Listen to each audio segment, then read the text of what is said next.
ओम नमः नमः शिवाय। श्री शिवाय नमस्तुभ्यं। श्री शिवाय नमस्तुभ्यं। प्रिय शिव भक्तों, आज चौथे दिन की कथा में हम आप सभी के सम्मुख विधवेश्वर संहिता के 25वें अध्याय से शुरू करते हैं। इस अध्याय में रुद्राक्ष धारण की महिमा तथा उसके विविध भेदों का वर्णन है। सूत जी कहते हैं, महाप्राज्ञ महामते शिवरूप शौनक, अब मैं संक्षेप से रुद्राक्ष का महात्म बता रहा हूँ, सुनो। रुद्राक्ष शिव को बहुत ही प्रिय है, इसे परम पावन समझना चाहिए। रुद्राक्ष के दर्शन से, स्पर्श से तथा उस पर जप करने से वह समस्त पापों का अपहरण करने वाला माना गया है। मुने, पूर्व काल में परमात्मा शिव ने समस्त लोगों का उपकार करने के लिए देवी पार्वती के सामने रुद्राक्ष की महिमा का वर्णन किया था। भगवान शिव बोले, महेश्वरी शिवे, मैं तुम्हारे प्रेम वश भक्तों के हित की कामना से रुद्राक्ष की महिमा का वर्णन करता हूँ, सुनो। महेशानी, पूर्व काल की बात है, मैं मन को संयम में रखकर हजारों दिव्य वर्षों तक घोर तपस्या में लगा रहा। एक दिन सहसा मेरे मन क्षुब्ध हो उठा। परमेश्वरी, मैं संपूर्ण लोकों का उपकार करने वाला स्वतंत्र परमेश्वर हूँ। अतः उस समय मैंने लीलावश ही अपने दोनों नेत्र खोले। खोलते ही मेरे मनोहर नेत्रपुटों से कुछ जल की बूंदें गिरी। आंसू की उन बूंदों से वहां रुद्राक्ष नामक वृक्ष पैदा हो गया। भक्तों पर अनुग्रह करने के लिए वे अश्रु बिंदु स्थावर भाव को प्राप्त हो गए। वे रुद्राक्ष मैंने विष्णु भक्त को तथा चारों वर्णों के लोगों को बांट दिए। भूतल पर अपने प्रिय रुद्राक्षों को मैंने गौड़ देश में उत्पन्न किया। मथुरा, अयोध्या, लंका, मलयाचल, सहायगिरी, काशी तथा अन्य देशों में भी उनके अंकुर उगाए। वे उत्तम रुद्राक्ष असहा पाप समूहों का भेदन करने वाले तथा श्रुतियों के भी प्रेरक हैं। मेरी आज्ञा से वे ब्राह्मण, क्षत्रिय, वैश्य और शूद्र जाति के भेद से इस भूतल पर प्रकट हुए। रुद्राक्षों की ही जाति के शुभाक्ष भी हैं। उन ब्राह्मण आदि जाति वाले रुद्राक्षों के वर्ण श्वेत, रक्त, पीत तथा कृष्ण जानने चाहिए। मनुष्यों को चाहिए कि वे क्रमशः वर्ण के अनुसार अपनी जाति का ही रुद्राक्ष धारण करें। भोग और मोक्ष की इच्छा रखने वाले चारों वर्णों के लोगों और विशेषतः शिव भक्तों को शिव पार्वती की प्रसन्नता के लिए रुद्राक्ष के फलों को अवश्य धारण करना चाहिए। आंवले के फल के बराबर जो रुद्राक्ष हो वह श्रेष्ठ बताया गया है। जो बेर के फल के बराबर हो उसे मध्यम श्रेणी का कहा गया है, और जो चने के बराबर हो उसकी गणना निम्न कोटि में की गई है। अब इसकी उत्तमता को परखने की यह दूसरी उत्तम प्रक्रिया बताई जाती है। इसे बताने का उद्देश्य है भक्तों की हित कामना। पार्वती, तुम भली भांति प्रेम पूर्वक इस विषय को सुनो। महेश्वरी, जो रुद्राक्ष बेर के फल के बराबर होता है वह उतना छोटा होने पर भी लोक में उत्तम फल देने वाला तथा सुख सौभाग्य की वृद्धि करने वाला होता है। जो रुद्राक्ष आंवले के फल के बराबर होता है वह समस्त अरिष्टों का विनाश करने वाला होता है, तथा जो गुंजा फल के समान बहुत छोटा होता है वह संपूर्ण मनोरथों और फलों की सिद्धि करने वाला है। रुद्राक्ष जैसे जैसे छोटा होता है वैसे ही वैसे अधिक फल देने वाला होता है। एक एक बड़े रुद्राक्ष से एक एक छोटे रुद्राक्ष को विद्वानों ने 10 गुना अधिक फल देने वाला बताया है। पापों का नाश करने के लिए रुद्राक्ष धारण आवश्यक बताया गया है। वह निश्चय ही संपूर्ण अभीष्ट मनोरथों का साधक है, अतः अवश्य ही उसे धारण करना चाहिए। परमेश्वरी लोक में मंगलमय रुद्राक्ष जैसा फल देने वाला देखा जाता है, वैसी फलदायिनी दूसरी कोई माला नहीं दिखाई देती। देवी समान आकार प्रकार वाले, चिकने, मजबूत, स्थूल, कंटक युक्त, उभरे हुए छोटे छोटे दानों वाले और सुंदर रुद्राक्ष अभिलषित पदार्थों के दाता तथा सदैव भोग और मोक्ष देने वाले हैं। जिसे कीड़ों ने दूषित कर दिया हो, जो टूटा फूटा हो, जिसमें उभरे हुए दाने न हो, जो व्रण युक्त हो तथा जो पूरा पूरा गोल न हो, इन 5 प्रकार के रुद्राक्षों को त्याग देना चाहिए। जिस रुद्राक्ष में अपने आप ही डोरा पिरोने के योग्य छिद्र हो गया हो, वही यहाँ उत्तम माना गया है। जिसमें मनुष्य के प्रयत्न से छेद किया गया हो, वह मध्यम श्रेणी का होता है। रुद्राक्ष धारण बड़े बड़े पातकों का नाश करने वाला है। इस जगत में 1100 रुद्राक्ष धारण करके मनुष्य जिस फल को पाता है, उसका वर्णन सैकड़ों वर्षों में भी नहीं किया जा सकता। भक्तिमान पुरुष 550 रुद्राक्ष के दानों का सुंदर मुकुट बना ले और उसे सिर पर धारण करे। 360 दानों को लंबे सूत्र में पिरोकर एक हार बना ले। वैसे वैसे 3 हार बनाकर भक्ति परायण पुरुष उनका यज्ञोपवीत तैयार करे और उसे यथास्थान धारण किए रहे। इसके बाद किस अंग में कितने रुद्राक्ष धारण करने चाहिए, यह बताकर सूत जी बोले, महर्षियों, सिर पर ईशान मंत्र से, कान में तत्पुरुष मंत्र से और गले में और हृदय में अघोर मंत्र से रुद्राक्ष धारण करना चाहिए। विद्वान पुरुष दोनों हाथों में अघोर बीज मंत्र से रुद्राक्ष धारण करे। उदर पर वामदेव मंत्र से 15 रुद्राक्षों द्वारा गूंथी हुई माला धारण करे, अथवा अंगों सहित प्रणव का 5 बार जप करके रुद्राक्ष की 3, 5 या 7 मालाएं धारण करे, अथवा मूल मंत्र नमः शिवाय से ही समस्त रुद्राक्षों को धारण करे। रुद्राक्षधारी पुरुष अपने खान पान में मदिरा, मांस, लहसुन, प्याज, सहीजन, लिसोड़ा आदि को त्याग दे। गिरिराज नंदिनी उमे श्वेत रुद्राक्ष केवल ब्राह्मणों को ही धारण करना चाहिए। गहरे लाल रंग का रुद्राक्ष क्षत्रियों के लिए हितकर बताया गया है। वैश्यों के लिए प्रतिदिन बारंबार पीले रुद्राक्ष को धारण करना आवश्यक है और शूद्रों को काले रंग का रुद्राक्ष धारण करना चाहिए। यह वेदोक्त मार्ग है। ब्रह्मचारी, वानप्रस्थ, गृहस्थ और सन्यासी सबको नियम पूर्वक रुद्राक्ष धारण करना उचित है। इसे धारण करने का सौभाग्य बड़े पुण्य से प्राप्त होता है। उमें पहले आंवले के बराबर और फिर उससे भी छोटे रुद्राक्ष धारण करे। जो रोगी हो, जिनमें दाने न हो, जिन्हें कीड़ों ने खा लिया हो, जिनमें पिरोने योग्य छेद न हो, ऐसे रुद्राक्ष मंगलाकारी पुरुषों को नहीं धारण करने चाहिए। रुद्राक्ष मेरा मंगलमय लिंग विग्रह है। वह अंततोगत्वा चने के बराबर लघुतर होता है। सूक्ष्म रुद्राक्ष को ही सदा प्रशस्त माना गया है।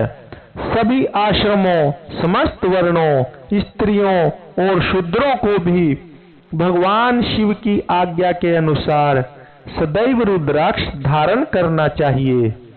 यतियों के लिए प्रणव के उच्चारण पूर्वक रुद्राक्ष धारण का विधान है, जिसके ललाट में त्रिपुंड लगा हो और सभी अंग रुद्राक्ष से विभूषित हों, तथा जो मृत्युंजय मंत्र का जप कर रहा हो उसका दर्शन करने से साक्षात रुद्र के दर्शन का फल प्राप्त होता है।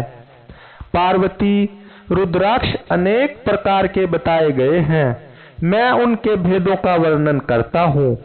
वे भेद भोग और मोक्ष रूप फल देने वाले हैं। तुम उत्तम भक्ति भाव से उनका परिचय सुनो। एक मुख वाला रुद्राक्ष साक्षात शिव का स्वरूप है। वह भोग और मोक्ष रूपी फल प्रदान करता है। जहाँ रुद्राक्ष की पूजा होती है वहां से लक्ष्मी दूर नहीं जाती। उस स्थान के सारे उपद्रव नष्ट हो जाते हैं तथा वहां रहने वाले लोगों की संपूर्ण कामनाएं पूर्ण होती हैं। दो मुख वाला रुद्राक्ष देव देवेश्वर कहा गया है। वह संपूर्ण कामनाओं और फलों को देने वाला है। तीन मुख वाला रुद्राक्ष सदा साक्षात साधन का फल देने वाला है। उसके प्रभाव से सारी विद्याएं प्रतिष्ठित होती हैं। चार मुख वाला रुद्राक्ष साक्षात ब्रह्मा का रूप है। वह दर्शन और स्पर्श से शीघ्र ही धर्म, अर्थ, काम और मोक्ष इन चारों पुरुषार्थों को देने वाला है। पांच मुख वाला रुद्राक्ष साक्षात कालाग्नि रुद्र रूप है। वह सब कुछ करने में समर्थ है, सबको मुक्ति देने वाला तथा संपूर्ण मनोवांछित फल प्रदान करने वाला है। पंचमुख रुद्राक्ष समस्त पापों को दूर कर देता है। छह मुखों वाला रुद्राक्ष कार्तिकेय का स्वरूप है। यदि दाहिनी बाह में उसे धारण किया जाए तो धारण करने वाला मनुष्य ब्रह्म हत्या आदि पापों से मुक्त हो जाता है, इसमें संशय नहीं है। महेश्वरी सात मुख वाला रुद्राक्ष अनंग स्वरूप और अनंग नाम से ही प्रसिद्ध है। देवेशी, उसको धारण करने से दरिद्र भी ऐश्वर्यशाली हो जाता है। आठ मुख वाला रुद्राक्ष अष्टमूर्ति भैरव रूप है। उसको धारण करने से मनुष्य पूर्णायु होता है और मृत्यु के पश्चात शूलधारी शंकर हो जाता है। नौ मुख वाले रुद्राक्ष को भैरव तथा कपिल मुनि का प्रतीक माना गया है, अथवा नौ रूप धारण करने वाली महेश्वरी दुर्गा उसकी अधिष्ठात्री देवी मानी गई है। जो मनुष्य भक्ति परायण हो अपने बाएं हाथ में नवमुख रुद्राक्ष को धारण करता है, वह निश्चय ही मेरे समान सर्वेश्वर हो जाता है, इसमें संशय नहीं है। महेश्वरी 10 मुख वाला रुद्राक्ष साक्षात भगवान विष्णु का रूप है। देवेशी, उसको धारण करने से मनुष्य की संपूर्ण कामनाएं पूर्ण हो जाती हैं। परमेश्वरी 11 मुख वाला जो रुद्राक्ष है वह रुद्र रूप है। उसको धारण करने से मनुष्य सर्वत्र विजयी होता है। 12 मुख वाले रुद्राक्ष को केश प्रदेश में धारण करे, उसके धारण करने से मानो मस्तक पर 12 आदित्य विराजमान होते हैं। 13 मुख वाला रुद्राक्ष विश्व देवों का स्वरूप है। उसको धारण करके मनुष्य संपूर्ण अभीष्टों को पाता तथा सौभाग्य और मंगल लाभ करता है। 14 मुख वाला जो रुद्राक्ष है वह परम शिव रूप है। उसे भक्ति पूर्वक मस्तक पर धारण करे, इससे समस्त पापों का नाश हो जाता है। गिरिजा कुमारी, इस प्रकार मुखों के भेद से रुद्राक्ष के 14 भेद बताए गए। अब तुम क्रमशः उन रुद्राक्षों के धारण करने के मंत्रों को प्रसन्नता पूर्वक सुनो। ओम ही नमः, ओम नमः, ओम क्लीं नमः, ओम ह्रीं नमः, ओम ह्रीं नमः, ओम ह्रीं हूं नमः, ओम हूं नमः, ओम हूं नमः, ओम ह्रीं हूं नमः, ओम ह्रीं नमः, ओम ह्रीं हूं नमः, ओम क्रों क्षौं रों नमः, ओम ह्रीं नमः, ओम नमः। इन 14 मंत्रों द्वारा क्रमशः 1 से लेकर 14 मुख वाले रुद्राक्ष को धारण करने का विधान है। साधक को चाहिए कि वह निद्रा और आलस्य का त्याग करके श्रद्धा भक्ति से संपन्न हो। संपूर्ण मनोरथों की सिद्धि के लिए उक्त मंत्रों द्वारा उन रुद्राक्षों को धारण करे। रुद्राक्ष की माला धारण करने वाले पुरुष को देखकर भूत, प्रेत, पिशाच, डाकिनी, शाकिनी तथा जो अन्य द्रोहकारी राक्षस आदि हैं, वे सब के सब दूर भाग जाते हैं। जो कृत्रिम अभिचार आदि प्रयुक्त होते हैं, वे सब रुद्राक्षधारी को देखकर सशंक हो दूर खिसक जाते हैं। पार्वती रुद्राक्ष मालाधारी पुरुष को देखकर मैं शिव, भगवान विष्णु, देवी दुर्गा, गणेश जी, सूर्य तथा अन्य देवता भी प्रसन्न हो जाते हैं। महेश्वरी इस प्रकार रुद्राक्ष की महिमा को जानकर धर्म की वृद्धि के लिए भक्ति पूर्वक पूर्वोक्त मंत्रों द्वारा विधिवत उसे धारण करना चाहिए। मुनीश्वर, भगवान शिव ने देवी पार्वती के सामने जो कुछ कहा था, वह सब तुम्हारे प्रश्न के अनुसार मैंने कह सुनाया। मुनीश्वरों, मैंने तुम्हारे समक्ष इस विद्वेश्वर संहिता का वर्णन किया है। यह संहिता संपूर्ण सिद्धियों को देने वाली तथा भगवान शिव की आज्ञा से नित्य मोक्ष प्रदान करने वाली है। प्रिय शिव भक्तों, विद्वेश्वर संहिता संपूर्ण हुई। ओम नमः नमः शिवाय। श्री शिवाय नमस्तुभ्यं। श्री शिवाय नमस्तुभ्यं। रुद्र संहिता का प्रारंभ प्रथम सृष्टि खंड। इस अध्याय में ऋषियों के प्रश्न के उत्तर में नारद ब्रह्मा संवाद की अवतारणा करते हुए सूत जी का उन्हें नारद मोह का प्रसंग सुनाना, काम विजय के गर्भ से युक्त हुए नारद का शिव, ब्रह्मा तथा विष्णु के पास जाकर अपने तप का प्रभाव बताना, जो विश्व की उत्पत्ति, स्थिति और लय आदि के एकमात्र कारण है, गौरी गिरिजा कुमारी उमा के पति हैं, तत्वज्ञ हैं, जिनकी कीर्ति का कहीं अंत नहीं है, जो माया के आश्रय होकर भी उससे अत्यंत दूर हैं, तथा जिनका स्वरूप अचिंत्य है, उन विमल बोध स्वरूप भगवान शिव को मैं प्रणाम करता हूँ। मैं स्वभाव से ही उन अनादि शांत स्वरूप एकमात्र पुरुषोत्तम शिव की वंदना करता हूँ, जो अपनी माया से इस संपूर्ण विश्व की सृष्टि करके आकाश की भांति इसके भीतर और बाहर भी स्थित है। जैसे लोहा चुंबक से आकृष्ट होकर उसके पास ही लटकता रहता है, उसी प्रकार ये सारे जगत सदा सब और जिसके आसपास ही भ्रमण करते हैं, जिन्होंने अपने से ही इस प्रपंच को रचने की विधि बताई थी, जो सबके भीतर अंतर्यामी रूप से विराजमान है तथा जिनका अपना स्वरूप अत्यंत गूढ़ है, उन भगवान शिव की मैं सादर वंदना करता हूँ। व्यास जी कहते हैं, जगत के पिता भगवान शिव, जगन माता कल्याणमयी पार्वती तथा उनके पुत्र गणेश जी को नमस्कार करके हम इस पुराण का वर्णन करते हैं। एक समय की बात है, नैमिषारण्य में निवास करने वाले शौनक आदि सभी मुनियों ने उत्तम भक्ति भाव के साथ सूत जी से पूछा।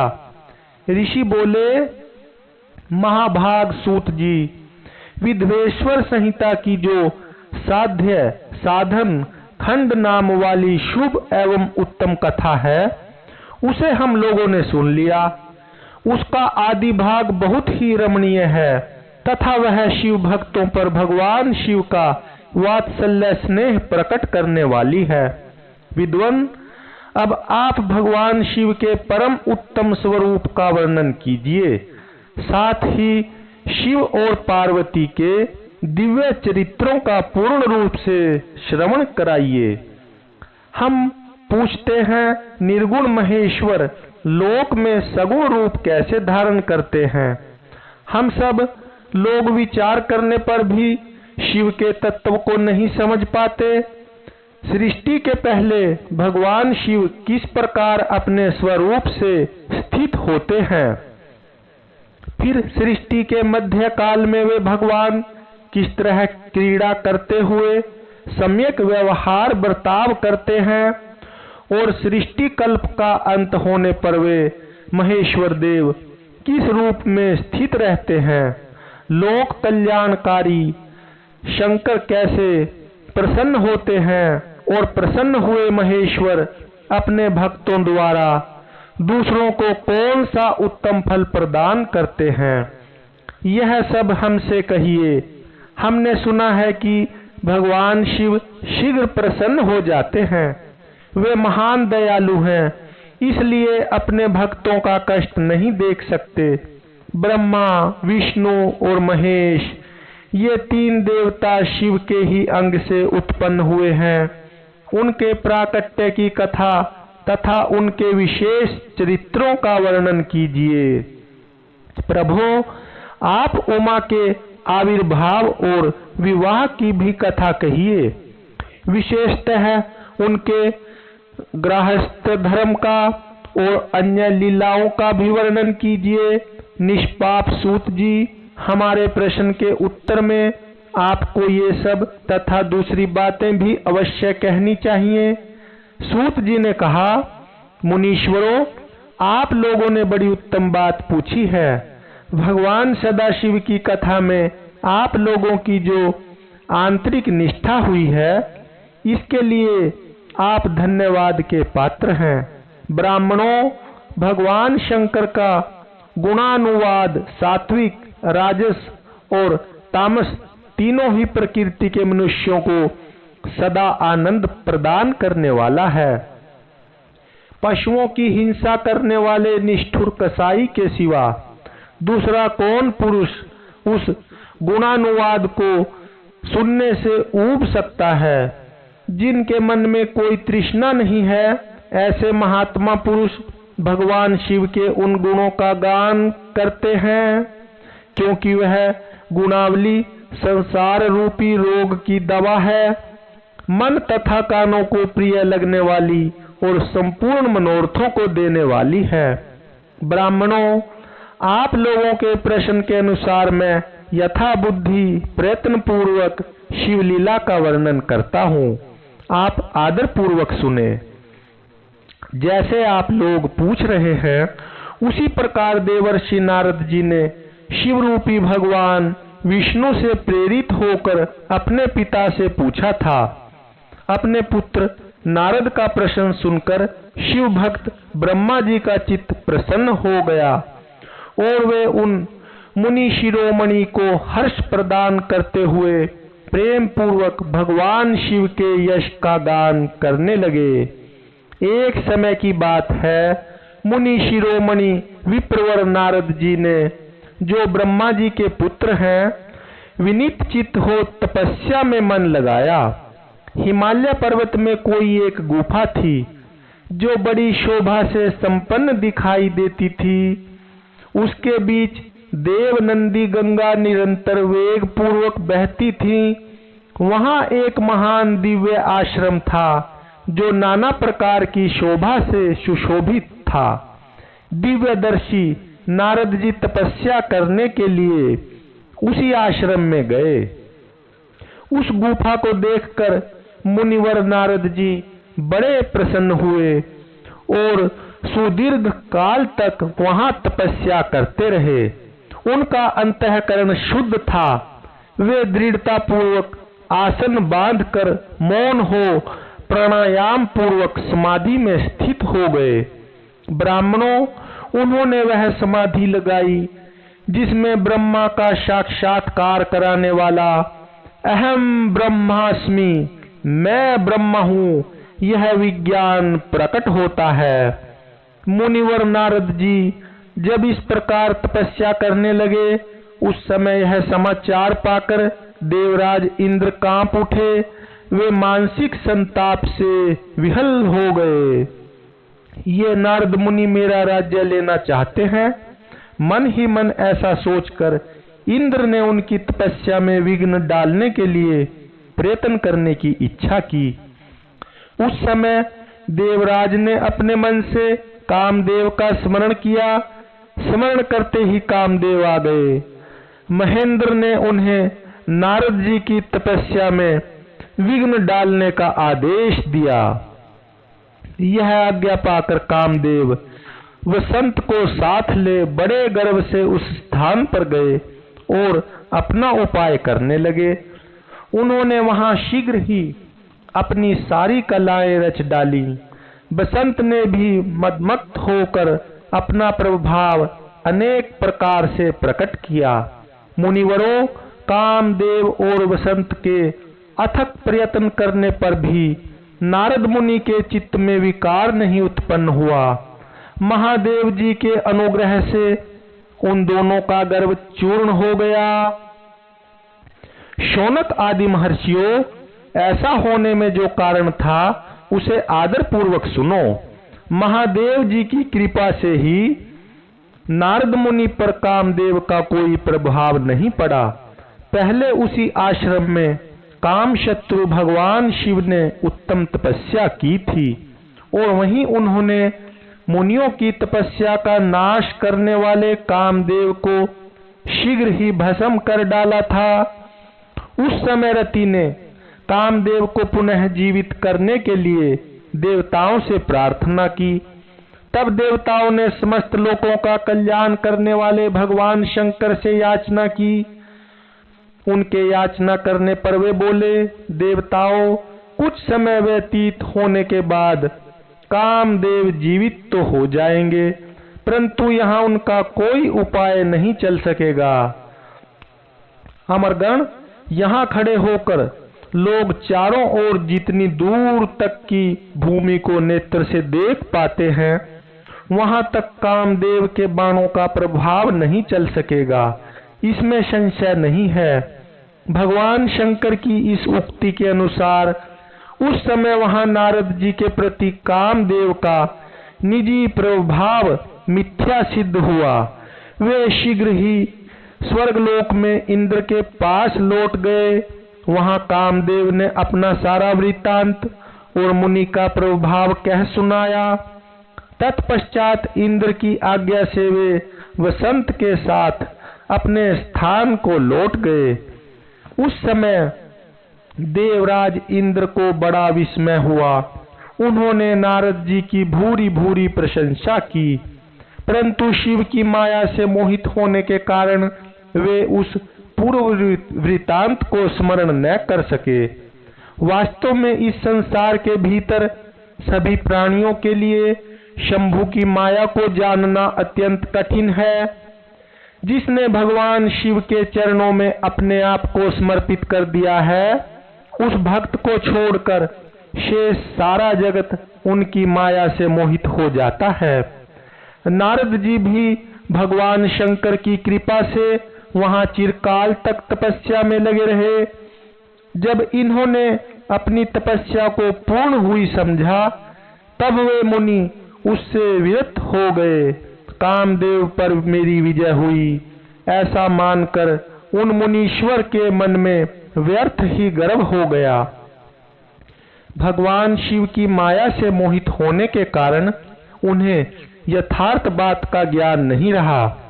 वे यह नहीं समझ सके कि कामदेव के पराजित होने में भगवान शंकर का प्रभाव ही कारण है। उस माया से अत्यंत मोहित हो मुनि शिरोमणि नारद अपना काम विजय संबंधी वृतांत बताने के लिए तुरंत ही कैलाश पर्वत पर गए। उस समय वे विजय के मद से उन्मत्त हो रहे थे। वहां रुद्रदेव को नमस्कार करके गर्व से भरे हुए मुनि ने अपने आप को महात्मा मानकर तथा अपने ही प्रभाव को कामदेव पर अपनी विजय हुई समझकर उनसे सारा वृत्तांत कह सुनाया। वह सब सुनकर भक्तवत्सल भगवान शंकर ने नारद जी से, जो अपनी शिव की ही माया से मोहित होने के कारण काम विजय के यथार्थ कारण को नहीं जानते थे और अपने विवेक को भी खो बैठे थे, उनसे कहा। रुद्र बोले, तात नारद, तुम बड़े विद्वान हो, धन्यवाद के पात्र हो, परंतु मेरी यह बात ध्यान देकर सुनो। अब से फिर कभी ऐसी बात कभी भी न कहना, विशेषतः भगवान विष्णु के सामने इसकी चर्चा कदापि न करना। तुमने मुझे तो अपना जो वृत्तांत बताया है उसे पूछने पर भी दूसरों के सामने न कहना। यह सिद्धि संबंधी वृत्तांत सर्वथा गुप्त रखने योग्य है, इसे कभी किसी पर प्रकट नहीं करना चाहिए। तुम मुझे विशेष प्रिय हो, इसलिए अधिक जोर देकर मैं तुम्हें यह शिक्षा देता हूँ और इसे न कहने की आज्ञा देता हूँ, क्योंकि तुम भगवान विष्णु के भक्त हो और उनके भक्त होते हुए ही मेरे अत्यंत अनुगामी हो। इस प्रकार बहुत कुछ कहकर संसार की सृष्टि करने वाले भगवान रुद्र ने नारद जी को शिक्षा दी। अपने वृत्तांत को गुप्त रखने के लिए उन्हें समझाया बुझाया, परंतु वे तो शिव की माया से मोहित थे, इसलिए उन्होंने उनकी दी हुई शिक्षा को अपने लिए हितकर नहीं माना। तदंतर मुनि शिरोमणि नारद ब्रह्मलोक में गए। वहां ब्रह्मा जी को नमस्कार करके उन्होंने कहा, पिताजी, मैंने अपने तपोबल से कामदेव को जीत लिया है।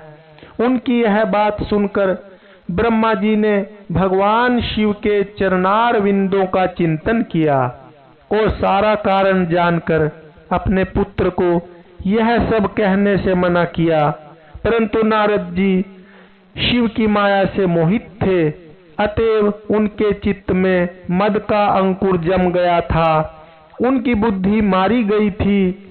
इसलिए नारद जी अपना सारा वृत्तांत भगवान विष्णु के सामने कहने के लिए वहां से शीघ्र ही विष्णु लोक में गए। नारद मुनि को आते देख भगवान विष्णु बड़े आदर से उठे और शीघ्र ही आगे बढ़कर उन्होंने मुनि को हृदय से लगा लिया। मुनि के आगमन का क्या हेतु है, इसका उन्हें पहले से ही पता था। नारद जी को अपने आसन पर बिठाकर भगवान शिव के चरणार विंदों का चिंतन करके श्री हरि ने उनसे पूछा। भगवान विष्णु बोले, तात, कहाँ से आते हो? यहाँ किसके लिए तुम्हारा आगमन हुआ है? मुनि श्रेष्ठ, तुम धन्य हो, तुम्हारे शुभ आगमन से मैं पवित्र हो गया। भगवान विष्णु का यह वचन सुनकर गर्व से भरे हुए नारद मुनि ने मद से मोहित होकर अपना सारा वृत्तांत बड़े अभिमान के साथ कह सुनाया। नारद मुनि का वह अहंकार युक्त वचन सुनकर मन ही मन भगवान विष्णु ने उनकी काम विजय के यथार्थ कारण को पूर्ण रूप से जान लिया। तत्पश्चात श्री विष्णु जी बोले, मुनि श्रेष्ठ, तुम धन्य हो, तपस्या के तो भंडार ही हो, तुम्हारा हृदय भी बड़ा उदार है। मुने, जिसके भीतर भक्ति, ज्ञान और वैराग्य नहीं होते, उसी के मन में समस्त दुखों को देने वाले काम, मोह आदि विकार शीघ्र उत्पन्न होते हैं।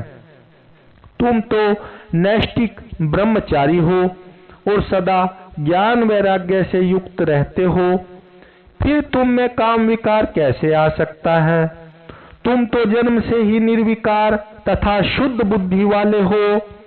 श्री हरि की कही हुई ऐसी बहुत सी बातें सुनकर मुनि शिरोमणि नारद जोर जोर से हंसने लगे और मन ही मन भगवान को प्रणाम करके इस प्रकार बोले। नारद जी ने कहा, स्वामिन, जब मुझ पर आपकी कृपा है तब बेचारा कामदेव अपना क्या प्रभाव दिखा सकता है। ऐसा कहकर भगवान के चरणों में मस्तक झुकाकर इच्छानुसार विचरने वाले नारद मुनि वहां से चले गए। ओम नमः नमः शिवाय। श्री शिवाय नमस्तुभ्यम। इस अध्याय में माया निर्मित नगर में शील निधि की कन्या पर मोहित हुए नारद जी का भगवान विष्णु से उनका रूप मांगना, भगवान का अपने रूप के साथ उन्हें वानर का सा मुंह देना, कन्या का भगवान को वरण करना और कुपित हुए नारद का शिवगणों को शाप देना। सूत जी कहते हैं, महर्षियों, जब नारद मुनि इच्छानुसार वहां से चले गए तब भगवान शिव की इच्छा से माया विशारद श्री हरि ने तत्काल अपनी माया प्रकट की। उन्होंने मुनि के मार्ग में एक विशाल नगर की रचना की जिसका विस्तार 100 योजन था। वह अद्भुत नगर बड़ा ही मनोहर था। भगवान ने उसे अपने बैकुंठ लोक से भी अधिक रमणीय बनाया था। नाना प्रकार की वस्तुएं उस नगर की शोभा बढ़ाती थीं। वहां स्त्रियों और पुरुषों के लिए बहुत से विहार स्थल थे। वह नगर श्रेष्ठ चारों वर्णों के लोगों से भरा था। वहां शील निधि नामक ऐश्वर्यशाली राजा राज्य करते थे। वे अपनी पुत्री का स्वयंवर करने के लिए उद्यत थे, अतः उन्होंने महान उत्सव का आयोजन किया था। उनकी कन्या का वरण करने के लिए उत्सुक हो चारों दिशाओं से बहुत से राजकुमार पधारे थे जो नाना प्रकार की वेशभूषा तथा सुंदर शोभा से प्रकाशित हो रहे थे। उन राजकुमारों से वह नगर भरा पूरा दिखाई देता था। ऐसे सुंदर राजनगर को देख नारद जी मोहित हो गए। वे राजा शील निधि के द्वार पर गए। मुनि शिरोमणि नारद को आया देख महाराज शील निधि ने श्रेष्ठ रत्नमय सिंहासन पर बिठाकर उनका पूजन किया। तत्पश्चात अपनी सुंदरी कन्या को, जिसका नाम श्रीमती था, बुलवाया और उससे नारद जी के चरणों में प्रणाम करवाया। उस कन्या को देखकर नारद मुनि चकित हो गए और बोले, राजन, यह देव कन्या के समान सुंदरी महाभागा कन्या कौन है? उनकी यह बात सुनकर राजा ने हाथ जोड़कर कहा, मुने, यह मेरी पुत्री है। इसका नाम श्रीमती है। अब इसके विवाह का समय आ गया है। यह अपने लिए सुंदर वर चुनने के निमित्त स्वयंवर में जाने वाली है। इसमें सब प्रकार के शुभ लक्षण लक्षित होते हैं। महेश्वरे, आप इसका भाग्य बताइए। राजा के इस प्रकार पूछने पर काम से विह्वल हुए मुनि श्रेष्ठ नारद उस कन्या को प्राप्त करने की इच्छा मन में लिए राजा को संबोधित करके इस प्रकार बोले, भूपाल, आपकी यह पुत्री समस्त शुभ लक्षणों से संपन्न है, परम सौभाग्यवती है। अपने महान भाग्य के कारण यह धन्य है और साक्षात लक्ष्मी की भांति समस्त गुणों की आगार है। इसका भावी पति निश्चय ही भगवान शंकर के समान वैभवशाली, सर्वेश्वर, किसी से पराजित न होने वाला, वीर, काम विजयी तथा संपूर्ण देवताओं में श्रेष्ठ होगा। ऐसा कहकर राजा से विदा ले इच्छानुसार विचरने वाले नारद मुनि वहां से चल दिए। वे काम के वशीभूत हो गए थे। शिव की माया ने उन्हें विशेष मोह में डाल दिया था। वे मुनि मन ही मन सोचने लगे कि मैं इस राजकुमारी को कैसे प्राप्त करूं। स्वयंवर में आए हुए नरेशों में से सबको छोड़कर यह एकमात्र मेरा ही वर्ण करे, यह कैसे संभव हो सकता है। समस्त नारियों को सौंदर्य सर्वथा प्रिय होता है। सौंदर्य को देखकर ही वह प्रसन्नता पूर्वक मेरे अधीन हो सकती है, इसमें संशय नहीं है। ऐसा विचार कर काम से विहल हुए मुनिवर नारद भगवान विष्णु का रूप ग्रहण करने के लिए तत्काल उनके लोक में जा पहुंचे। वहां भगवान विष्णु को प्रणाम करके वे इस प्रकार बोले, भगवान, मैं एकांत में आपसे अपना सारा वृत्तांत कहूंगा। तब बहुत अच्छा कहकर लक्ष्मीपति श्री हरि नारद जी के साथ एकांत में जा बैठे और बोले, मुने, अब आप अपनी बात कहिए। तब नारद जी ने कहा, भगवान, आपके भक्त जो राजा शील निधि हैं, वे सदा धर्म पालन में तत्पर रहते हैं। उनकी एक विशाल लोचना कन्या है जो बहुत ही सुंदरी है। उसका नाम श्रीमती है। वह विश्व मोहिनी के रूप में विख्यात है और तीनों लोकों में सबसे अधिक सुंदरी है। प्रभो, आज मैं शीघ्र ही उस कन्या से विवाह करना चाहता हूँ। राजा शीलनिधि ने अपनी पुत्री की इच्छा से स्वयंवर रचाया है, इसलिए चारों दिशाओं में वहां सहस्त्रों राजकुमार पधारे हैं। नाथ, मैं आपका प्रिय सेवक हूँ, अतः आप मुझे अपना स्वरूप दे दीजिए, जिससे राजकुमारी श्रीमती निश्चय ही मुझे वर ले। सूत जी कहते हैं, महर्षियों, नारद मुनि की ऐसी बात सुनकर भगवान मधुसूदन हंस पड़े और भगवान शंकर के प्रभाव का अनुभव करके उन दयालु प्रभु ने उन्हें इस प्रकार उत्तर दिया। भगवान विष्णु बोले, मुने, तुम अपने अभिष्ट स्थान को जाओ। मैं उसी तरह तुम्हारा हित साधन करूंगा, जैसे श्रेष्ठ वैद्य अत्यंत पीड़ित रोगी का करता है, क्योंकि तुम मुझे विशेष प्रिय हो। ऐसा कहकर भगवान विष्णु ने नारद मुनि को मुख तो वानर का दे दिया और शेष अंगों में अपने जैसा स्वरूप देकर वे वहां से अंतर्धान हो गए। भगवान की पूर्वोक्त बात सुनकर और उनका मनोहर रूप प्राप्त हो गया है यह समझकर नारद मुनि को बड़ा हर्ष हुआ। वे अपने को कृतकृत्य मानने लगे। भगवान ने क्या प्रयत्न किया है, इसको वे समझ न सके। तदंतर मुनि श्रेष्ठ नारद शीघ्र ही उस स्थान पर जा पहुंचे जहां राजा शीलनिधि ने राजकुमारों से भरी हुई स्वयंवर सभा का आयोजन किया था। विप्रवरों, राजपुत्रों से घिरी हुई वह दिव्य स्वयंवर सभा दूसरी इंद्र सभा के समान अत्यंत शोभा पा रही थी। नारद जी उस राजसभा में जा बैठे और वहां बैठकर प्रसन्न मन से बार बार यही सोचने लगे कि मैं भगवान विष्णु के समान रूप धारण किए हुए हूँ, अतः वह राजकुमारी अवश्य मेरा ही वर्ण करेगी, दूसरे का नहीं। मुनि श्रेष्ठ, नारद को यह ज्ञात नहीं था कि मेरा मुंह कितना कुरूप है।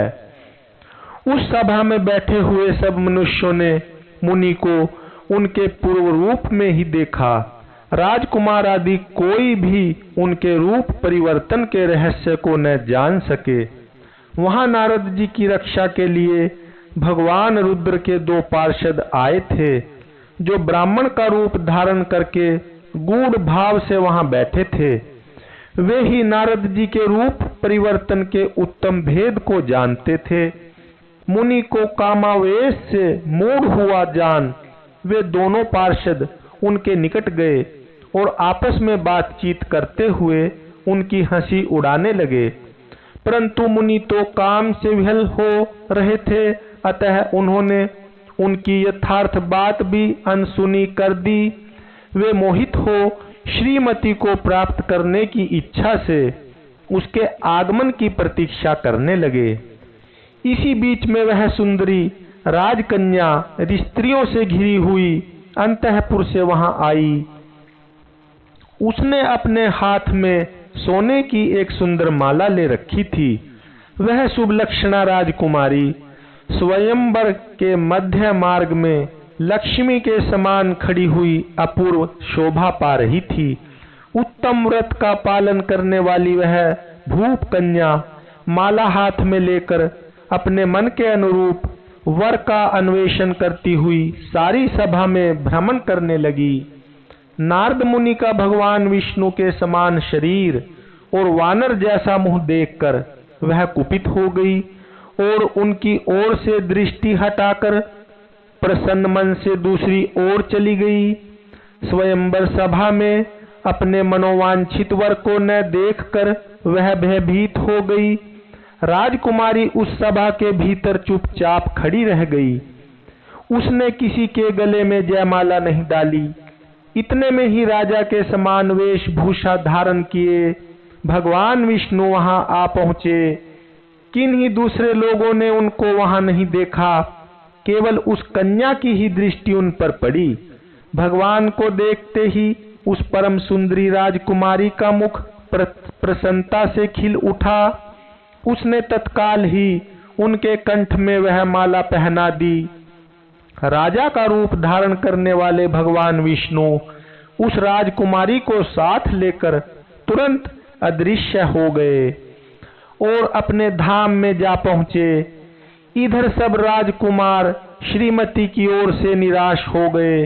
नारद मुनि को तो काम वेदना से आतुर हो रहे थे, इसलिए वे अत्यंत विहल हो उठे। तब वे दोनों विप्र रूपधारी ज्ञान विशारद रुद्रगण काम विहल नारद जी से उसी क्षण बोले। रुद्रगणों ने कहा, हे नारद, हे मुने, तुम व्यर्थ ही काम से मोहित हो रहे हो और सौंदर्य के बल से राजकुमारी को पाना चाहते हो। अपना वानर के समान घृणित मुख तो देख लो। सूत जी कहते हैं, महर्षियों, उन रुद्रगणों का यह वचन सुनकर नारद जी को बड़ा विस्मय हुआ। वे शिव की माया से मोहित थे।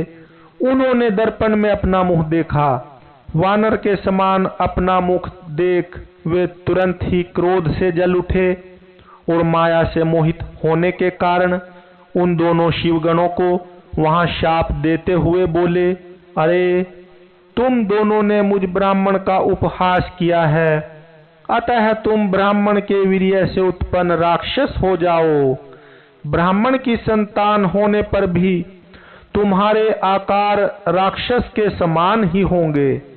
इस प्रकार अपने लिए शाप सुनकर वे दोनों ज्ञानी शिरोमणि शिवगण मुनि को मोहित जानकर कुछ नहीं बोले। ब्राह्मणों, वे सदा सब घटनाओं में भगवान शिव की ही इच्छा मानते थे, अतः उदासीन भाव से अपने स्थान को चले गए और भगवान शिव की स्तुति करने लगे। ओम नमः नमः शिवाय, श्री शिवाय नमस्तुभ्यम। इस अध्याय में नारद जी का भगवान विष्णु को क्रोध पूर्वक फटकारना और शाप देना, फिर माया के दूर हो जाने पर पश्चाताप पूर्वक भगवान के चरणों में गिरना और शुद्धि का उपाय पूछना तथा भगवान विष्णु को उन्हें समझा बुझाकर शिव का महात्म जानने के लिए ब्रह्मा जी के पास जाने का आदेश और शिव के भजन का उपदेश देना, इन सब का वर्णन है। सूत जी कहते हैं, महर्षियों, माया मोहित नारद मुनि उन दोनों शिवगणों को यथोचित शाप देकर भी भगवान शिव के इच्छावश मोह निद्रा से न जाग सके। वे भगवान विष्णु के किए हुए कपट को याद करके मन में दुसह क्रोध लिए विष्णु लोक को गए और समिधा पाकर प्रज्वलित हुए अग्निदेव की भांति क्रोध से जलते हुए बोले। उनका ज्ञान नष्ट हो गया था, इसलिए वे दुर्वचन पूर्ण व्यंग सुनाने लगे। नारद जी ने कहा, हरे तुम बड़े दुष्ट हो, कपटी हो और समस्त विश्व को मोह में डालने रहते हो। दूसरों का उत्साह या उत्कर्ष तुमसे सहा नहीं जाता। तुम मायावी हो, तुम्हारा अंतःकरण मलिन है। पूर्व काल में तुम्ही ने मोहिनी रूप धारण करके कपट किया, असुरों को वारुणी मदिरा पिलाई, उन्हें अमृत नहीं पीने दिया। छल कपट में ही अनुराग रखने वाले हरे, यदि महेश्वर रुद्र दया करके विष न पी लेते तो तुम्हारी सारी माया उसी दिन समाप्त हो जाती।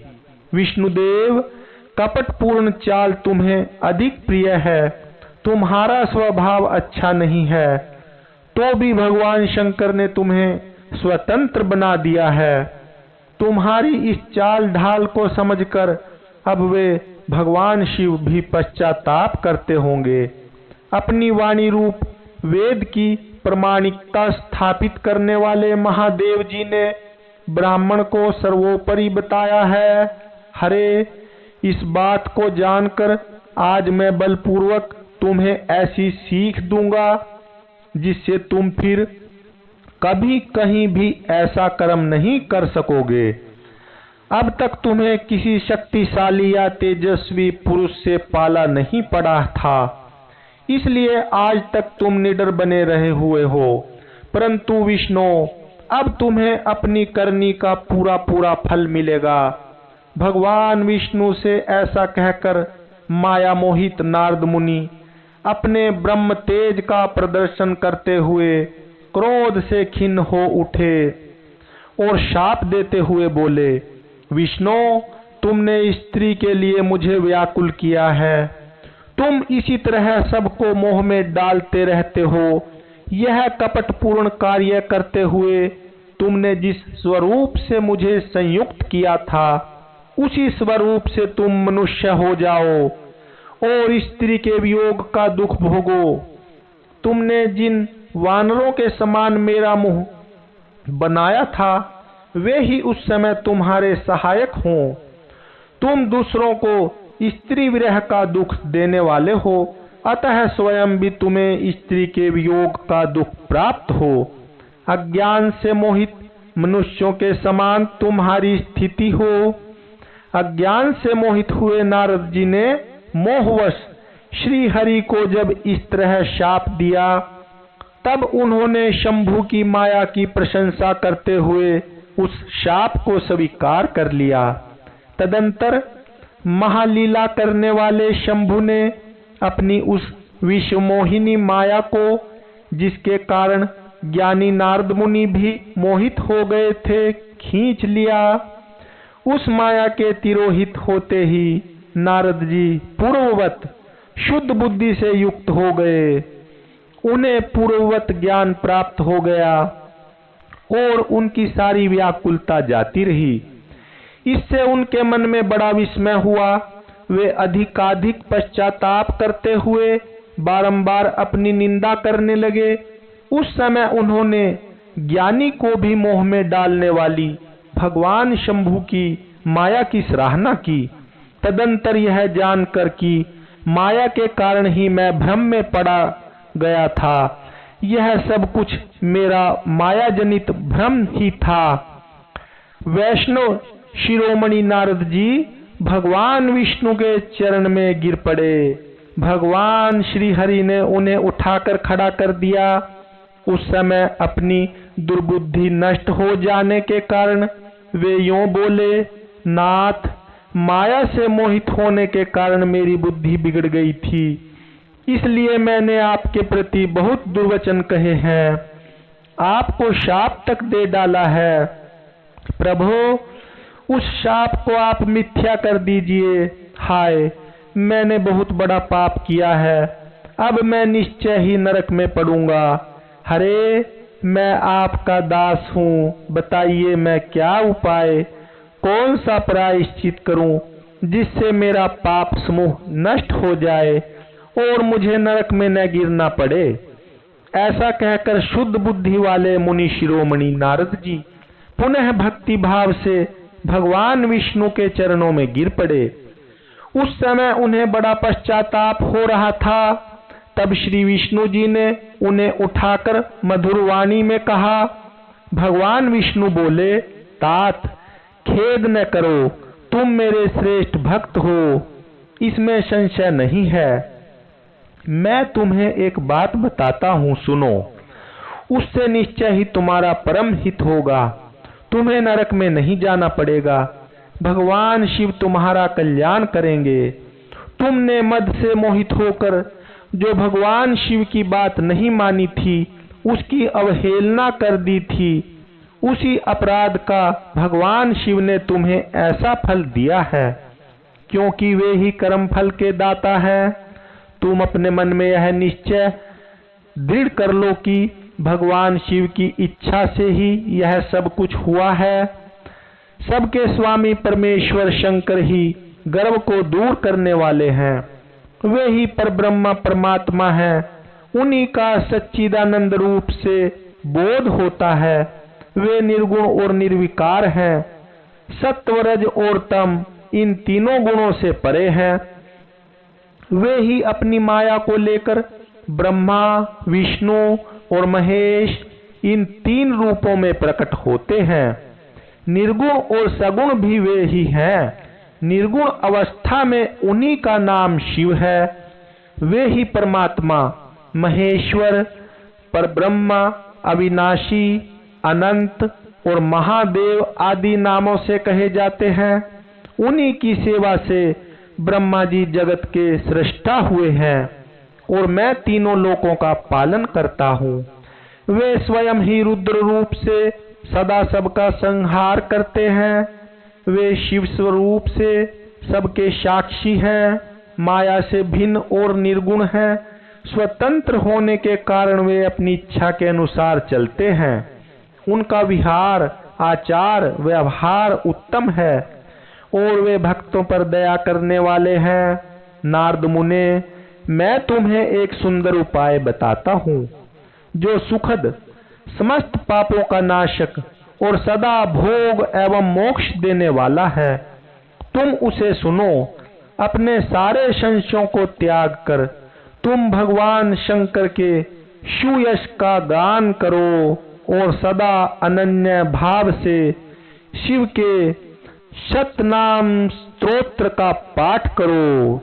मुने, तुम निरंतर उन्हीं की उपासना और उन्हीं का भजन करो। उन्हीं के यश को सुनो और गाओ तथा प्रतिदिन उन्हीं की पूजा अर्चा करते रहो। नारद जो शरीर, मन और वाणी द्वारा भगवान शंकर की उपासना करता है, उसे पंडित या ज्ञानी जानना चाहिए। वह जीवन मुक्त कहलाता है। शिव इस नाम रूपी दावानल से बड़े बड़े पातकों के असंख्य पर्वत अनायास भस्म हो जाते हैं। यह सत्य है, सत्य है, इसमें संशय नहीं है।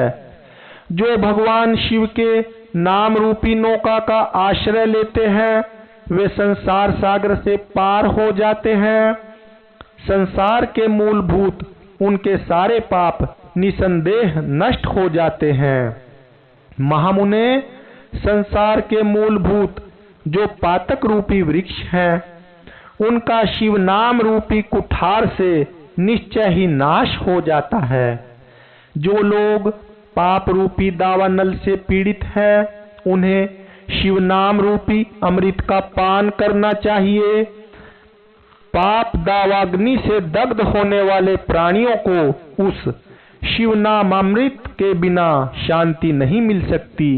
संपूर्ण वेदों का अवलोकन करके पूर्ववर्ती विद्वानों ने यही निश्चय किया है कि भगवान शिव की पूजा ही उत्कृष्ट साधन तथा जन्म मरण रूपी संसार बंधन के नाश का उपाय है।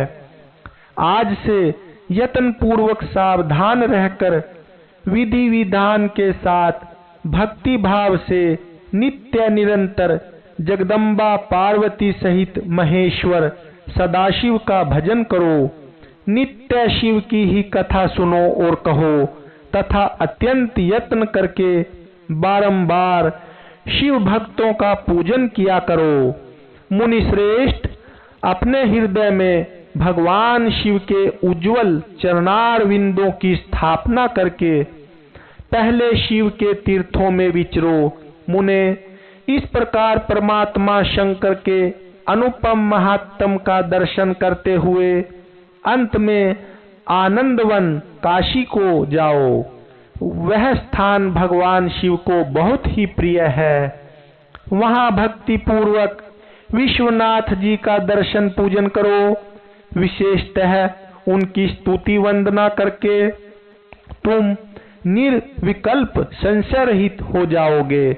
नारद जी, इसके बाद तुम्हें मेरी आज्ञा से भक्ति पूर्वक अपने मनोरथ की सिद्धि के लिए निश्चय ही ब्रह्मलोक में जाना चाहिए। वहां अपने पिता ब्रह्मा जी की विशेष रूप से स्तुति वंदना करके तुम्हें प्रसन्नता पूर्वक हृदय से बारंबार शिव महिमा के विषय में प्रश्न करना चाहिए। ब्रह्मा जी शिव भक्तों में श्रेष्ठ है। वे तुम्हें बड़ी प्रसन्नता के साथ भगवान शंकर का महात्म और शतनाम स्तोत्र सुनाएंगे।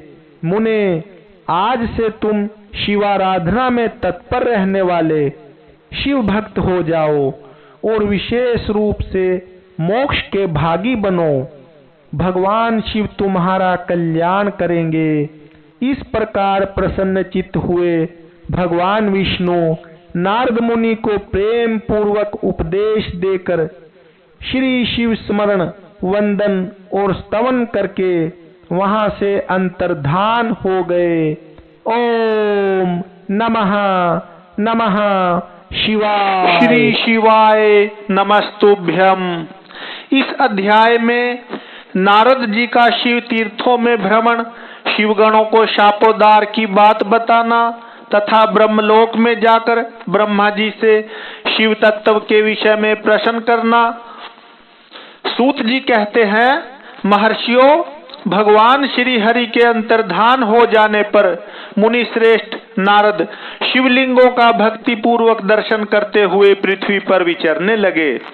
ब्राह्मणों, भूमंडल पर घूम फिरकर उन्होंने भोग और मोक्ष देने वाले बहुत से शिवलिंगों का प्रेम पूर्वक दर्शन किया। दिव्यदर्शी नारद जी भूतल के तीर्थों में विचर रहे हैं और इस समय उनका चित्त शुद्ध है। यह जानकर वे दोनों शिवगण उनके पास गए। वे उनके दिए हुए शाप से उद्धार की इच्छा रखकर वहां गए थे। उन्होंने आदर पूर्वक मुनि के दोनों पैर पकड़ लिए और मस्तक झुकाकर भली भांति प्रणाम करके शीघ्र ही इस प्रकार कहा। शिवगण बोले, ब्रह्मान, हम दोनों शिव के गण हैं। मुने, हमने ही आपका अपराध किया है। राजकुमारी श्रीमती के स्वयंवर में आपका चित्त माया से मोहित हो रहा था। उस समय परमेश्वर की प्रेरणा से आपने हम दोनों को शाप दे दिया। वहां कुसमय जानकर हमने चुप रह जाना ही अपनी जीवन रक्षा का उपाय समझा। इसमें किसी का दोष नहीं है। हमें अपने कर्म का ही फल प्राप्त हुआ है। प्रभु, अब आप प्रसन्न होइए और हम दोनों पर अनुग्रह कीजिए। नारद जी ने कहा, आप दोनों महादेव जी के गण हैं और सत्पुरुषों के लिए परम सम्माननीय हैं। अतः मेरे मोहरहित एवं सुखदायक यथार्थ वचन को सुनिए। पहले निश्चय ही मेरी बुद्धि भ्रष्ट हो गई थी, बिगड़ गई थी और मैं सर्वथा मोह के वशीभूत हो गया था। इसलिए आप दोनों को मैंने शाप दे दिया। शिवगणों, मैंने जो कुछ कहा है वह वैसा ही होगा। तथापि मेरी बात सुनिए। मैं आपके लिए शापोद्धार की बात बता रहा हूँ। आप लोग आज मेरे अपराध को क्षमा कर दें। मुनिमर, विश्रवा के वीर्य से जन्म ग्रहण करके आप संपूर्ण दिशाओं में प्रसिद्ध कुंभकर्ण रावण राक्षस राज का पद प्राप्त करेंगे और बलवान वैभव से युक्त तथा परम प्रतापी होंगे। समस्त ब्रह्मांड के राजा होकर शिव भक्त एवं जितेंद्रिय होंगे और शिव के ही दूसरे स्वरूप श्री विष्णु के हाथों मृत्यु पाकर फिर अपने पद पर प्रतिष्ठित हो जाएंगे। सूत जी कहते हैं, महर्षियों, महात्मा नारद मुनि की यह बात सुनकर वे दोनों शिवगण प्रसन्न हो सानंद अपने स्थान को लौट गए। श्री नारद जी भी अत्यंत आनंदित हो अनन्य भाव से भगवान शिव का ध्यान तथा शिव तीर्थों का दर्शन करते हुए बारंबार भूमंडल पर विचरने लगे। अंत में वे सबके ऊपर विराजमान शिवप्रिया काशीपुरी में गए, जो शिव स्वरूपिणी एवं शिव को सुख देने वाली है। काशीपुरी का दर्शन करके नारद जी कृतार्थ हो गए। उन्होंने भगवान काशीनाथ का दर्शन किया और परम प्रेम एवं परमानंद से युक्त हो उनकी पूजा की। काशी का सानंद सेवन करके वे मुनि श्रेष्ठ कृतार्थता का अनुभव करने लगे और प्रेम से विहल हो उसका नमन वर्णन तथा स्मरण करते हुए ब्रह्मलोक को गए। निरंतर शिव का स्मरण करने से उनकी बुद्धि शुद्ध हो गई थी। वहां पहुंचकर शिव तत्व का विशेष रूप से ज्ञान प्राप्त करने की इच्छा से नारद जी ने ब्रह्मा जी को भक्ति पूर्वक नमस्कार किया और नाना प्रकार के स्तोत्रों द्वारा उनकी स्तुति करके उनसे शिव तत्व के विषय में पूछा। उस समय नारद जी का हृदय भगवान शंकर के प्रति भक्ति भावना से परिपूर्ण था। नारद जी बोले, ब्रह्मांड पर ब्रह्मा परमात्मा के स्वरूप को जानने वाले पितामह जगत प्रभु, आपके कृपा प्रसाद से मैंने भगवान विष्णु के उत्तम महात्म का पूर्णतया ज्ञान प्राप्त किया है। भक्ति मार्ग, ज्ञान मार्ग, अत्यंत दुस्तर तपो मार्ग, दान मार्ग तथा तीर्थ मार्ग का भी वर्णन सुना है, परंतु शिव तत्व का ज्ञान मुझे अभी तक नहीं हुआ है। मैं भगवान शंकर की पूजा विधि को भी नहीं जानता। अतः प्रभु, आप क्रमशः इन विषयों को तथा भगवान शिव के विविध चरित्रों को तथा उनके स्वरूप तत्व, प्राकट्य, विवाह, गृहस्थ धर्म सब मुझे बताइए। निष्पाप पितामह, ये सब बातें तथा और भी जो आवश्यक बातें हों उन सब का आपको वर्णन करना चाहिए।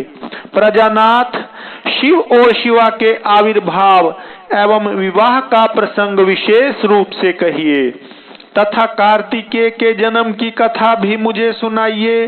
प्रभु, पहले बहुत लोगों से मैंने ये बातें सुनी हैं, किंतु तृप्त नहीं हो सका हूँ, इसलिए आपकी शरण में आया हूँ। आप मुझ पर कृपा कीजिए। अपने पुत्र नारद की यह बात सुनकर लोक पितामह ब्रह्मा वहां इस प्रकार बोले, ओम नमः नमः शिवाय, श्री शिवाय नमस्तुभ्यम। इस अध्याय में महाप्रलय काल में केवल सद्ब्रह्मा की सत्ता का प्रतिपादन, उस निर्गुण निराकार ब्रह्म से ईश्वर मूर्ति सदाशिव का प्राकट्य, सदाशिव द्वारा स्वरूप भूता शक्ति अंबिका का प्रकटीकरण, उन दोनों के द्वारा उत्तम क्षेत्र काशी या आनंदवन का प्रादुर्भाव, शिव के वामांग से परम पुरुष विष्णु का आविर्भाव तथा उनके सकाश से प्राकृत तत्वों की क्रमशः उत्पत्ति का वर्णन है। ब्रह्मा जी ने कहा, ब्रह्मांड देव शिरोमणे, तुम सदा समस्त जगत के उपकार में ही लगे रहते हो।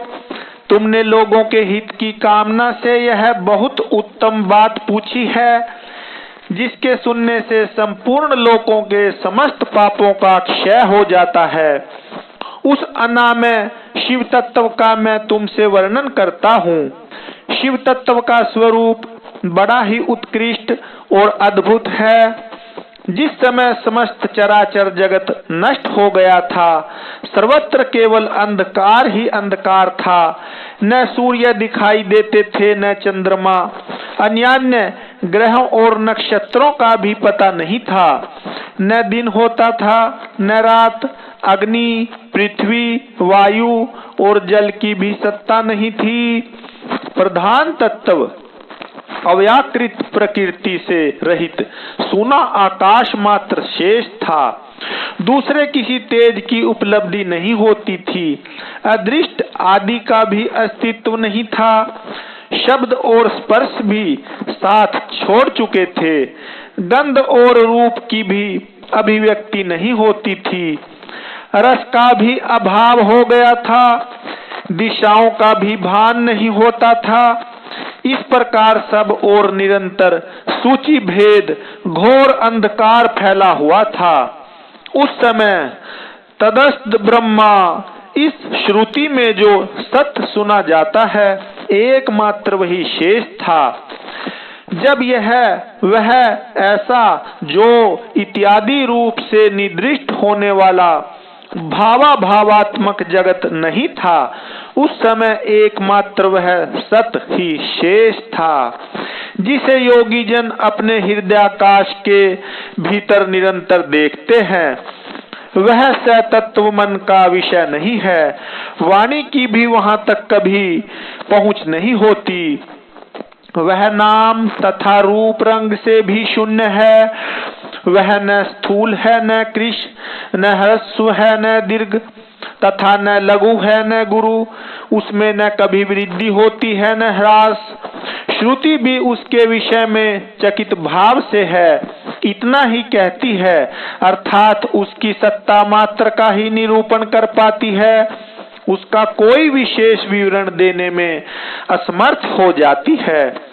वह सत्य, ज्ञान स्वरूप, अनंत, परमानंद में, परम ज्योति स्वरूप, अप्रमेय, आधार रहित, निर्विकार, निराकार, निर्गुण, योगी गम्य, सर्वव्यापी, सबका एकमात्र कारण, निर्विकल्प, निरारंभ, माया शून्य, उपद्रव रहित, अद्वितीय, अनादि, अनंत, संकोच विकास से शून्य तथा चिन्मय है।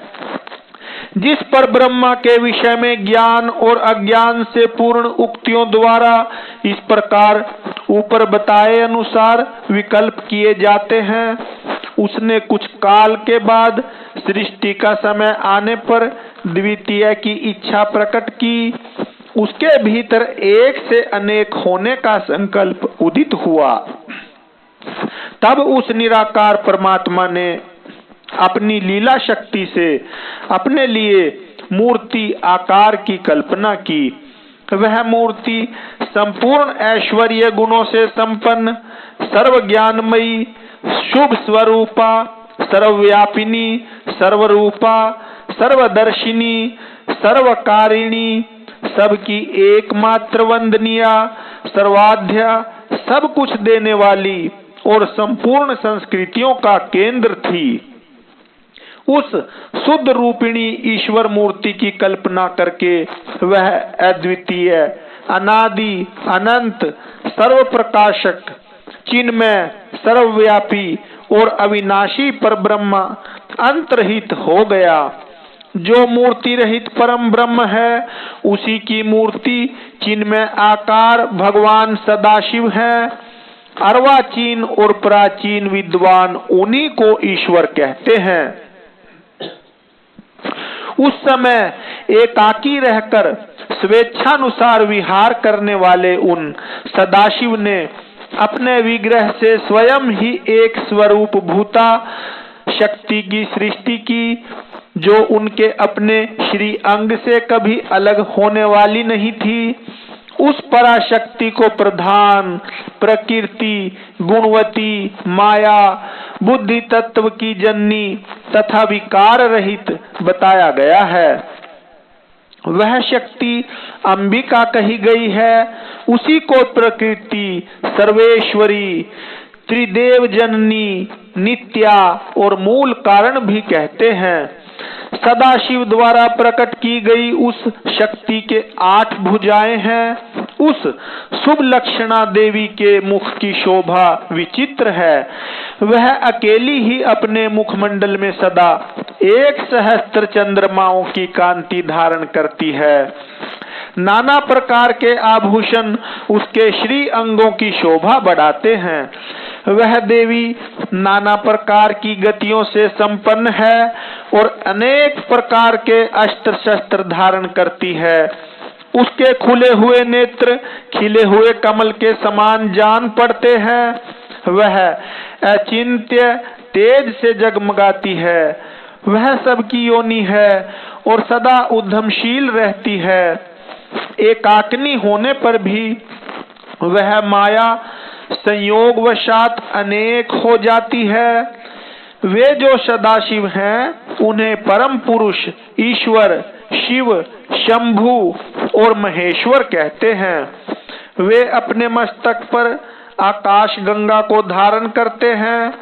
उनके भाल देश में चंद्रमा शोभा पाते हैं। उनके 5 मुख हैं और प्रत्येक मुख में 3-3 नेत्र हैं। उनका चित्त सदा प्रसन्न रहता है। वे 10 भुजाओं से युक्त और त्रिशूलधारी हैं। उनके श्री अंगों की प्रभा कर्पूर के समान श्वेत गौर है। वे अपने सारे अंगों में भस्म रमाए रहते हैं। उन काल रूपी ब्रह्मा ने एक ही समय शक्ति के नाथ शिवलोक नामक क्षेत्र का निर्माण किया था। उस उत्तम क्षेत्र को ही काशी कहते हैं। वह परम निर्वाण या मोक्ष का स्थान है जो सबके ऊपर विराजमान है। वे प्रिया प्रियतम रूप शक्ति और शिव जो परमानंद स्वरूप हैं उस मनोरम क्षेत्र में नित्य निवास करते हैं। काशीपुरी परमानंद रूपिणी है। मुने शिव और शिवा ने प्रलय काल में भी कभी उस क्षेत्र को अपने सानिध्य से मुक्त नहीं किया है। इसलिए विद्वान पुरुष उसे अभिमुक्त क्षेत्र के नाम से भी जानते हैं। वह क्षेत्र आनंद का हेतु है। इसलिए पिनाकधारी शिव ने पहले उसका नाम आनंदवन रखा था। उसके बाद वह अभिमुक्त के नाम से प्रसिद्ध हुआ। देवर्षे एक समय उस आनंदवन में रमण करते हुए शिवा और शिव के मन में यह इच्छा हुई कि किसी दूसरे पुरुष की भी सृष्टि करनी चाहिए, जिस पर यह सृष्टि संचालन का महान भार रखकर हम दोनों केवल काशी में रहकर इच्छानुसार विचरें और निर्वाण धारण करें। वही पुरुष हमारे अनुग्रह से सदा सबकी सृष्टि करे, पालन करे और वही अंत में सबका संहार भी करे। यह चित्त एक समुद्र के समान है। इसमें चिंता की उत्ताल तरंगे उठ उठकर इसे चंचल बनाए रहती हैं। इसमें सत्व गुण रूपी रत्न, तमोगुण रूपी ग्रह और रजोगुण रूपी मूंगे भरे हुए हैं। इस विशाल चित्त समुद्र को संकुचित करके हम दोनों उस पुरुष के प्रसाद से आनंद कानन काशी में सुखपूर्वक निवास करें। यह आनंदवन वह स्थान है जहां हमारी मनोवृत्ति सब ओर से सिमटकर इसी में लगी हुई है तथा जिसके बाहर का जगत चिंता से आतुर प्रतीत होता है। ऐसा निश्चय करके शक्ति सहित सर्वव्यापी परमेश्वर शिव ने अपने वाम भाग के 10वें अंग पर अमृत मल दिया। फिर तो वहां से एक पुरुष प्रकट हुआ जो तीनों लोकों में सबसे अधिक सुंदर था। वह शांत था, उसमें सत्व गुण की अधिकता थी तथा वह गंभीरता का अथाह सागर था। मुने क्षमा नामक गुण से युक्त उस पुरुष के लिए ढूंढने पर भी कहीं कोई उपमा नहीं मिलती थी। उसकी कांति इंद्रनील मणि के समान श्याम थी। उसके अंग अंग से दिव्य शोभा छिटक रही थी और नेत्र प्रफुल्ल कमल के समान शोभा पा रहे थे। श्री अंगों पर स्वर्ण की सी कांति वाले दो सुंदर रेशमी पीतांबर शोभा दे रहे थे। किसी से भी पराजित न होने वाला वह वीर पुरुष अपने प्रचंड भुज दंडों से सुशोभित हो रहा था। तदंतर उस पुरुष ने परमेश्वर शिव को प्रणाम करके कहा, स्वामिन, मेरे नाम निश्चित कीजिए और काम बताइए। उस पुरुष की यह बात सुनकर महेश्वर भगवान शंकर हंसते हुए मेघ के समान गंभीर वाणी में उससे बोले। शिव ने कहा, वत्स, व्यापक होने के कारण तुम्हारा विष्णु नाम विख्यात होगा। इसके सिवा और भी बहुत से नाम होंगे जो भक्तों को सुख देने वाले होंगे। तुम सुस्थिर उत्तम तप करो, क्योंकि वही समस्त कार्यों का साधन है। ऐसा कहकर भगवान शिव ने श्वास मार्ग से श्री विष्णु को वेदों का ज्ञान प्रदान किया। तदंतर अपनी महिमा से कभी च्युत न होने वाले श्री हरि भगवान शिव को प्रणाम करके बड़ी भारी तपस्या करने लगे और शक्ति सहित परमेश्वर शिव भी पार्षद गणों के साथ वहां से अदृश्य हो गए। भगवान विष्णु ने सुदीर्घ काल तक बड़ी कठोर तपस्या की। तपस्या के परिश्रम से युक्त भगवान विष्णु के अंगों से नाना प्रकार की जलधाराएं निकलने लगी।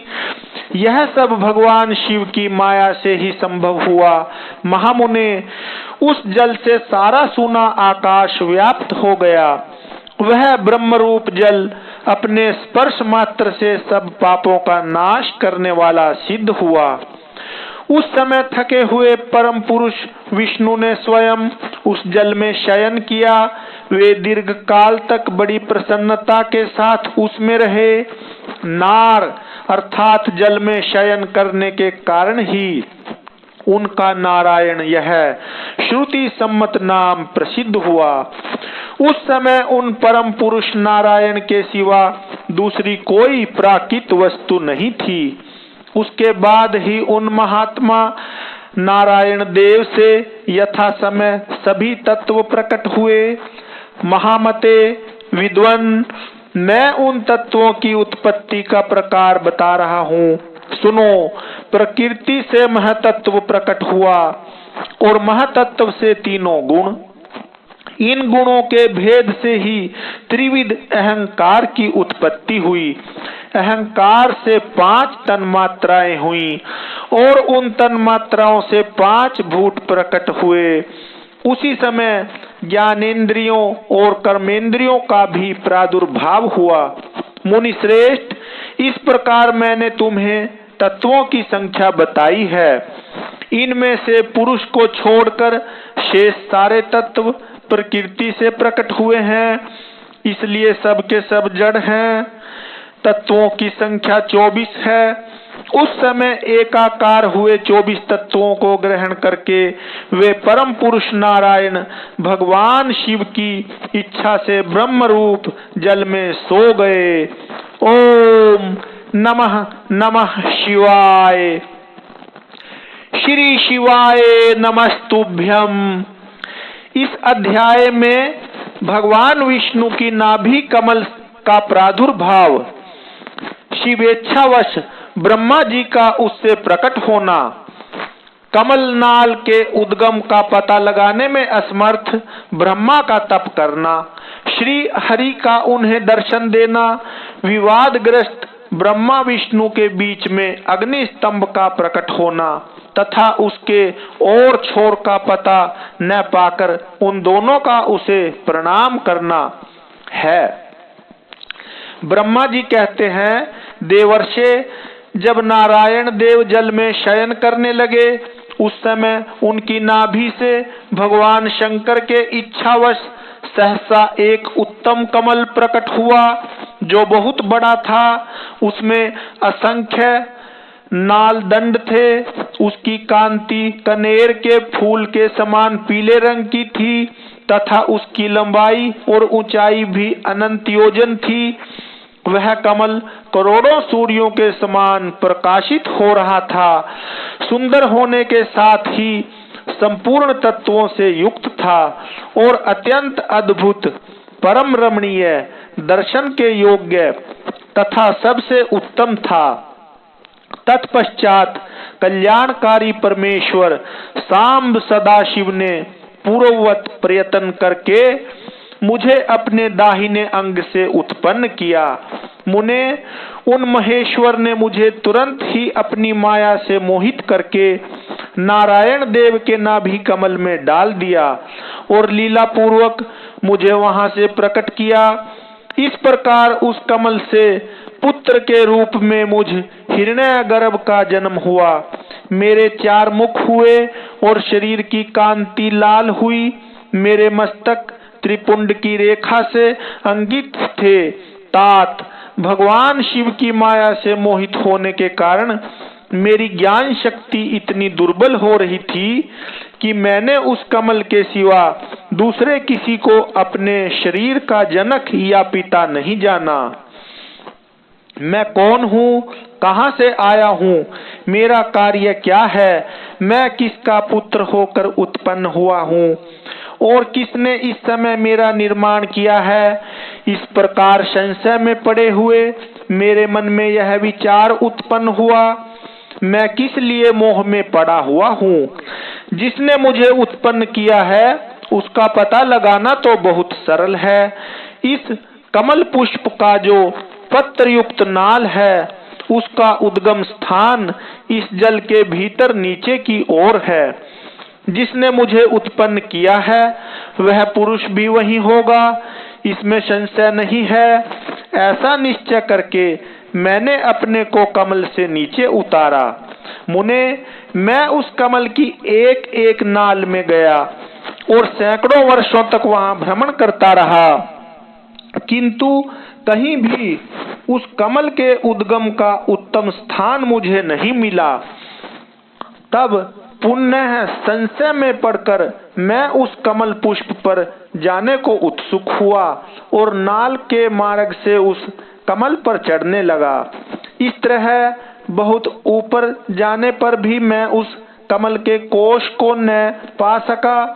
उस दशा में मैं और भी मोहित हो उठा। मुने, उस समय भगवान शिव की इच्छा से परम मंगलमयी उत्तम आकाशवाणी प्रकट हुई, जो मेरे मोह का विध्वंस करने वाली थी। उस वाणी ने कहा, तपस्या करो।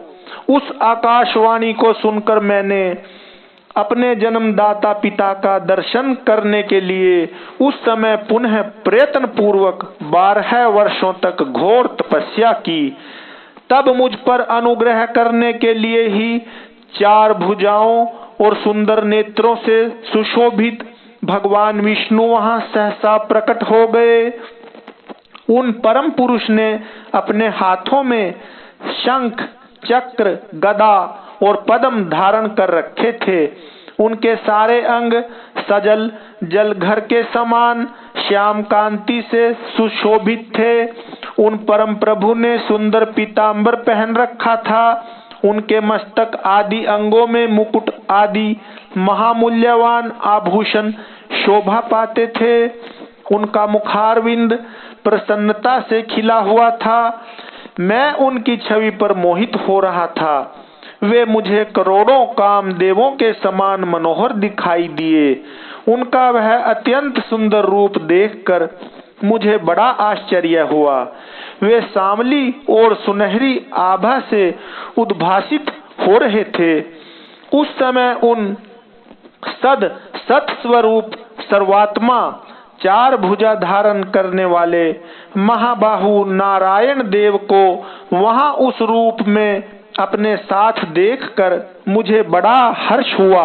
तदंतर उन नारायण देव के साथ मेरी बातचीत आरंभ हुई। भगवान शिव की लीला से वहां हम दोनों में कुछ विवाद छिड़ गया। इसी समय हम लोगों के बीच में एक महान अग्निस्तंभ ज्योतिर्मय लिंग प्रकट हुआ। मैंने और श्री विष्णु ने क्रमशः ऊपर और नीचे जाकर उसके आदि अंत का पता लगाने के लिए बड़ा प्रयत्न किया, परंतु हमें कहीं भी उसका और छोर नहीं मिला। मैं थक कर ऊपर से नीचे लौट आया और भगवान विष्णु भी उसी तरह नीचे से ऊपर आकर मुझसे मिले। हम दोनों शिव की माया से मोहित थे। श्री हरि ने मेरे साथ आगे पीछे और अगल बगल में परमेश्वर शिव को प्रणाम किया। फिर वो सोचने लगे, यह क्या वस्तु है, इसके स्वरूप का निर्देश नहीं किया जा सकता, क्योंकि न तो इसका कोई नाम है और न कर्म ही है। शिवलिंग रहित तत्व ही यहाँ लिंग भाव को प्राप्त हो गया है। ध्यान मार्ग में भी इसके स्वरूप का कुछ पता नहीं चलता। इसके बाद मैं और श्री हरि दोनों ने अपने चित्त को स्वस्थ करके उस अग्नि स्तंभ को प्रणाम करना आरंभ किया। हम दोनों बोले, महाप्रभु, हम आपके स्वरूप को नहीं जानते। आप जो कोई भी क्यों न हो, आपको हमारा नमस्कार है। महेशान, आप शीघ्र ही हमें अपने यथार्थ रूप का दर्शन कराइए।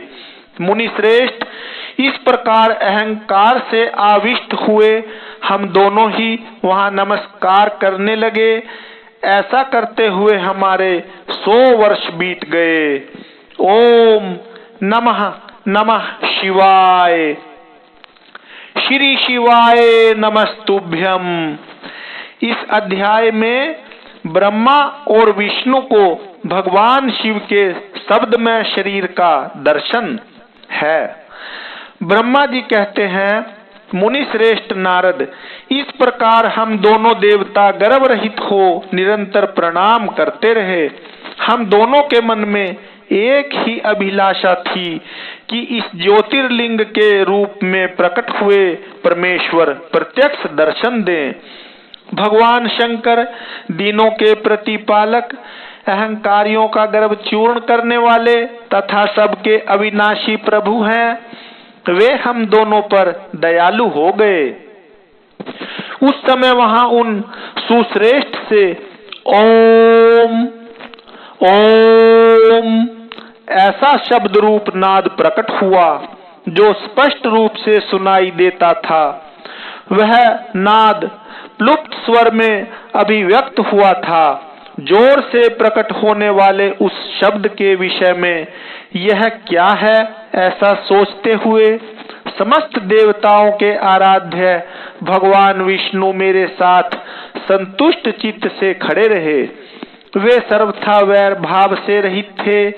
उन्होंने लिंग के दक्षिण भाग में सनातन आदिवर्ण आकार का दर्शन किया, उत्तर भाग में उकार का, मध्य भाग में मकार का और अंत में ओम इस नाद का साक्षात दर्शन एवं अनुभव किया। दक्षिण भाग में प्रकट हुए आदिवर्ण आकार को सूर्य मंडल के समान तेजो में देखकर जब उन्होंने उत्तर भाग में दृष्टिपात किया, तब वहां उकार वर्ण अग्नि के समान दीप्तिशाली दिखाई दिया। मुनि श्रेष्ठ, इसी तरह उन्होंने मध्य भाग में मकार को चंद्रमंडल के समान उज्जवल कांति से प्रकाशमान देखा। तदंतर जब उसके ऊपर दृष्टि डाली, तब शुद्ध स्फटिक मणि के समान निर्मल प्रभाव से युक्त, तुर्यातीत, अमल, निष्कल, निरुपद्रव, निर्द्वंद, अद्वितीय, शून्य में ब्रह्म और आभ्यंतर ऐसे भेद से रहित, बाह्यांतर भेद से युक्त, जगत के भीतर और बाहर स्वयं ही स्थित, आदि मध्य और अंत से रहित, आनंद के आदि कारण तथा सबके परम आश्रय, सत्य, आनंद एवं अमृत स्वरूप पर ब्रह्मा का साक्षात्कार किया। उस समय श्री हरि यह सोचने लगे कि यह अग्नि स्तंभ कहाँ से प्रकट हुआ है। फिर हम दोनों इसकी परीक्षा करें। मैं इस अनुपम अनल स्तंभ के नीचे जाऊंगा। ऐसा विचार करते हुए श्री हरि ने वेद और शब्द दोनों के आवेश से युक्त विश्वात्मा शिव का चिंतन किया। तब वहां एक ऋषि प्रकट हुए। जो ऋषि समूह के परम सार रूप माने जाते हैं, उन्हीं ऋषि के द्वारा परमेश्वर श्री विष्णु ने जाना कि इस शब्द ब्रह्म में शरीर वाले परम लिंग के रूप में साक्षात पर ब्रह्म स्वरूप महादेव जी ही यहाँ प्रकट हुए हैं। ये चिंता रहित अथवा अचिंत्य रुद्र हैं, जहाँ जाकर मन सहित वाणी उसे प्राप्त किए बिना ही लौट आती है। उस पर ब्रह्म परमात्मा शिव का वाचक एकाक्षर प्रणव ही है।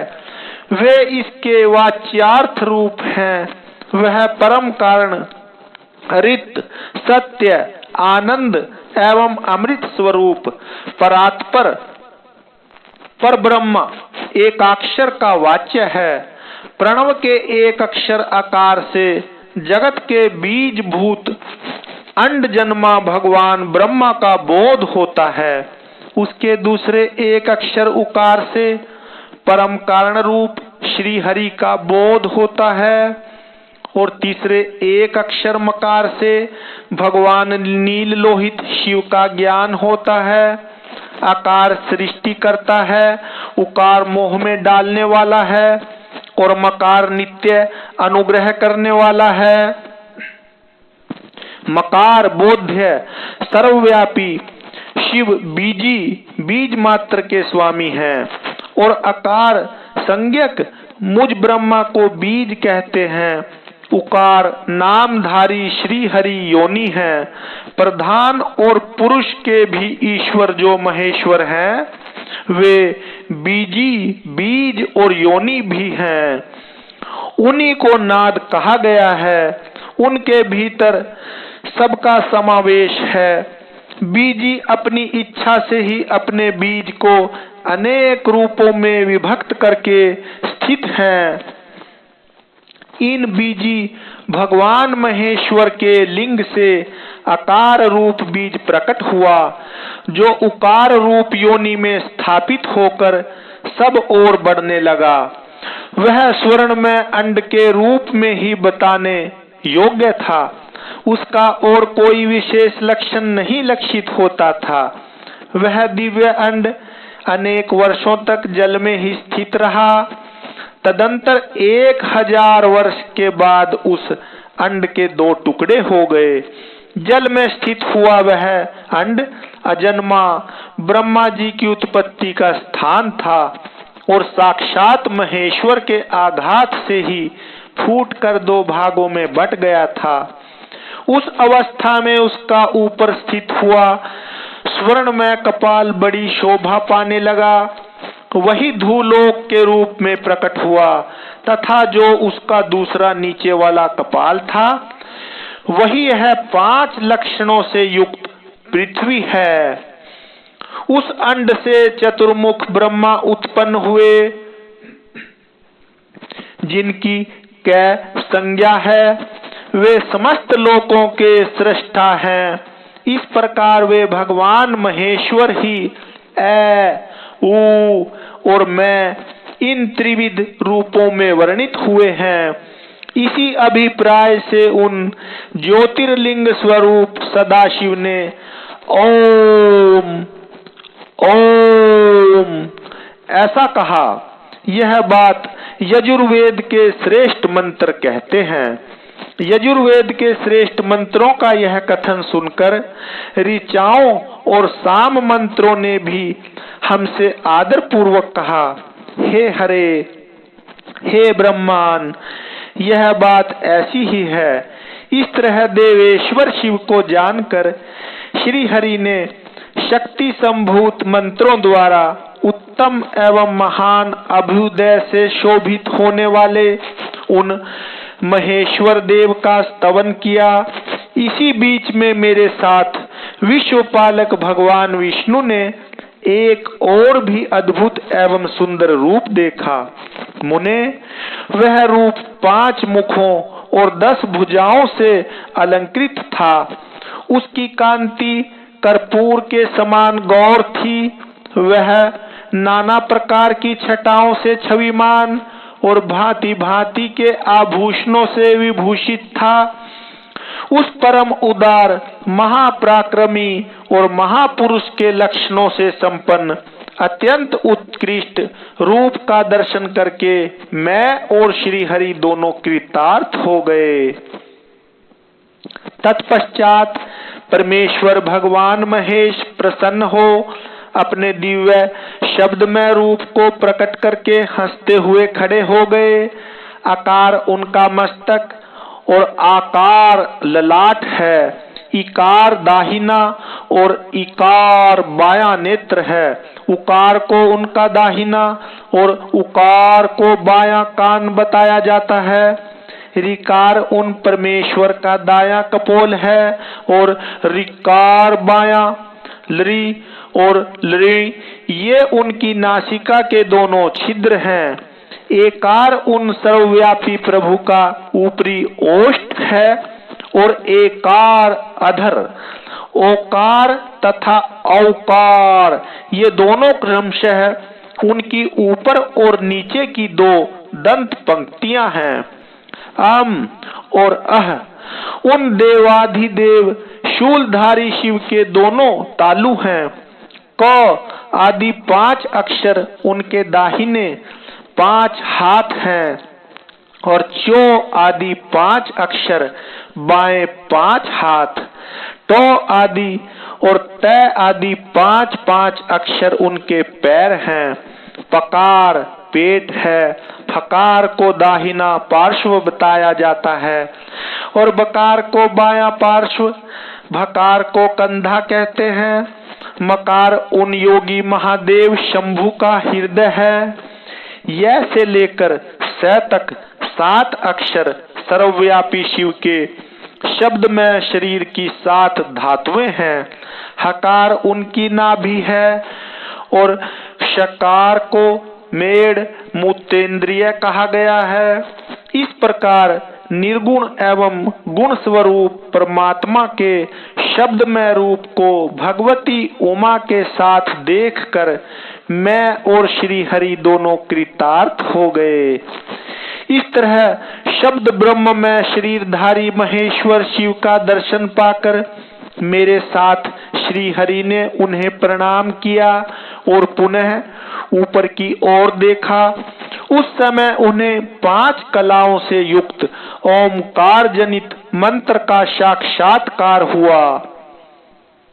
तत्पश्चात महादेव जी का ओम तत्वमसि यह महावाक्य दृष्टि गोचर हुआ, जो परम उत्तम मंत्र रूप है तथा शुद्ध स्फटिक के समान निर्मल है।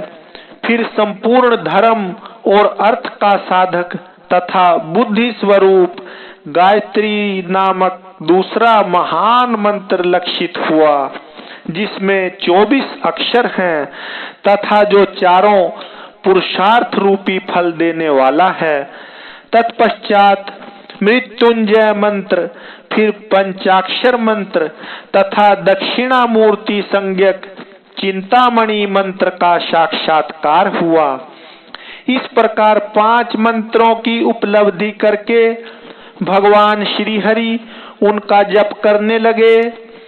तदंतर ऋग, यजुः और साम ये जिनके रूप हैं, जो ईशों के मुकुटमणि ईशान हैं, जो पुरातन पुरुष हैं, जिनका हृदय अघोर अर्थात सौम्य है, जो हृदय को प्रिय लगने वाले सर्वगुह्य सदाशिव हैं, जिनके चरणवाम परम सुंदर हैं, जो महान देवता हैं और महान सर्पराज को आभूषण के रूप में धारण करते हैं, जिनके सभी ओर पैर और सभी ओर नेत्र हैं, जो मुझ ब्रह्मा के भी अधिपति कल्याणकारी तथा सृष्टि पालन एवं संहार करने वाले हैं, उन वरदायक सांब शिव का मेरे साथ भगवान विष्णु ने प्रिय वचनों द्वारा संतुष्ट चित्त से स्तवन किया।